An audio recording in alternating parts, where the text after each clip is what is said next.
8th standard chapter 4 life mathematics exercise 4.2 third sum என்ன கொடுத்திருக்காங்கன்னா if the profit on selling price of an article for rupees 810 அதாவது ஒரு பொருளை விற்கிறாங்க எந்த விலைக்கு விற்கிறாங்க அப்படின்னு பார்த்தீங்கன்னா 810 rupeesக்கு விற்கிறாங்க ஆனால் என்னன்னு பார்த்தீங்கன்னா ப்ராஃபிட்டுக்கு விற்கிறாங்க அது எதுக்கு ஈக்குவலாக இருக்குதுன்னு பார்த்தீங்கன்னா is the same as loss on selling it for rupees 530 அதே பொருளை நம்ம 530 rupeesக்கு விற்கும்போது என்னவா ஆகுதுன்னு பார்த்தீங்கன்னா லாஸ் ஆகுதான்.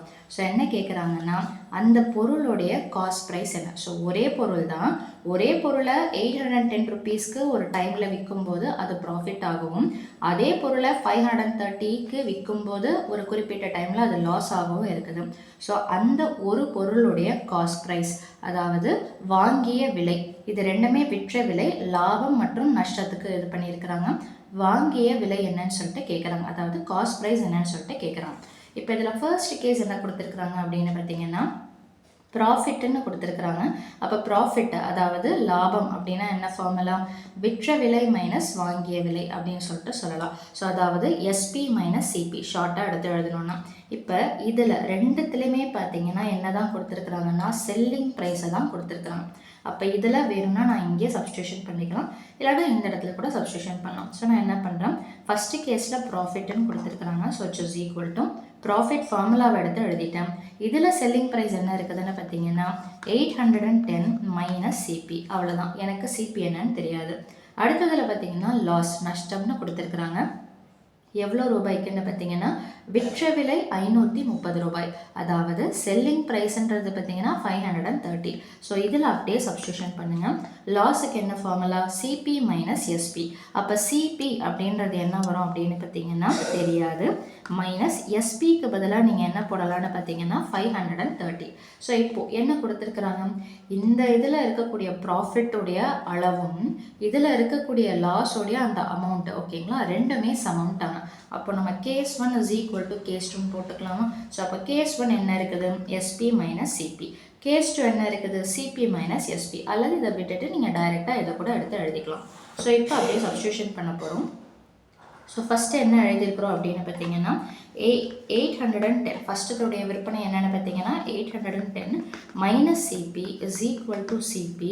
இதில் எஸ்பி என்ன இருக்குதுன்னு பார்த்தீங்கன்னா ரெண்டாவது கேஸில் 530. ஸோ என்ன பண்ணலாம், சிபி எல்லாம் ஒரு பக்கமாகவும் நம்பர்ஸ் எல்லாம் ஒரு பக்கமாகவும் எடுத்துகிட்டு வரும்.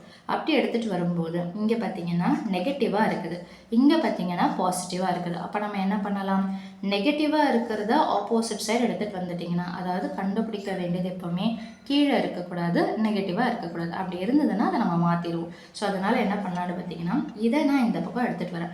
அப்போ இந்த நம்பர் என்ன ஆகும்னு பார்த்தீங்கன்னா இந்த பக்கம் வந்துடும். ஸோ ஆல்ரெடி இந்த பக்கம் இருக்கிற நம்பரை ஃபஸ்ட் எடுத்து எழுதிடணும். மைனஸ் இந்த பக்கம் வந்துருச்சுன்னா plus 530 is equal to, already இங்கே ஒரு சிபி இருக்குது, இந்த மைனஸ் சிபி இந்த பக்கம் வந்துருச்சுன்னா ப்ளஸ் சிபி.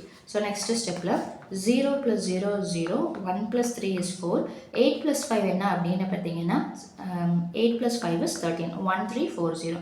இங்கே சிபி ப்ளஸ் சிபி, அதாவது சிபி எத்தனை தடவை இருக்குது, 2 தடவை இருக்குது. ஸோ அப்போ என்ன வந்துடும்னு பார்த்தீங்கன்னா 2CP. நமக்கு 2 வேண்டாம். அப்போது இது 2CPன்னு என்ன அர்த்தம்னா 2 × CP. அப்போ மல்டிப்ளிகேஷன் அடுத்த பக்கம் வரும்போது என்னவா மாறும்னு பார்த்தீங்கன்னா டிவிஷன். ஸோ பெருக்கல் அடுத்த பக்கம் வரும்போது வகுத்தலாம் மாறும். ஸோ ஆல்ரெடி அங்கே என்ன இருக்குதோ அதை எடுத்து எழுதிக்கோங்க. Divided by 2 is equal to CP. So இப்போ நம்ம கண்டுபிடிக்க போகிறோன்றதுனால therefore CP is equal to, அப்படியே லெஃப்ட் சைடை ரைட் சைடாகவும் ரைட் சைடு லெஃப்ட் சைடாகவும் எழுதும்போது எதுவுமே மாறாது. ஏதாவது ஒன்றத்தை மட்டும் இங்கிருந்து அந்த பக்கம் எடுத்துகிட்டு வரேன் அப்படின்னா மட்டும்தான் சிம்பிள் மாறுறதோ நம்பர் மாறுறதோ ஏற்படும். இந்த லெஃப்ட்டை நம்ம அப்படியே ரைட்டில் எழுத போகிறோம், ரைட் அப்படியே லெஃப்ட்டில் எழுத போகிறோன்ற போது ஒன்றும் சேஞ்சஸ் வராது. ஸோ இப்போ இதை டிவைட் பண்ணிங்கன்னா 2 6 are 12, ரிமைண்டர் 1, 2 7s are 14, ஒரு 0 எக்ஸ்ட்ரா. இது காசு சம்மந்தப்பட்டது அப்படின்றதுனால சிபியோடைய அளவு, அந்த பொருளுடைய விலை, வாங்கிய விலை, காஸ்ட் ப்ரைஸ் என்னென்னு பார்த்தீங்கன்னா 670 rupees. ஸோ அப்போ என்ன பண்ணோம் அப்படின்னு பார்த்தீங்கன்னா கொஸ்டினில் ரெண்டுத்துடைய செல்லிங் ப்ரைஸ் தான் கொடுத்துருக்குறாங்க.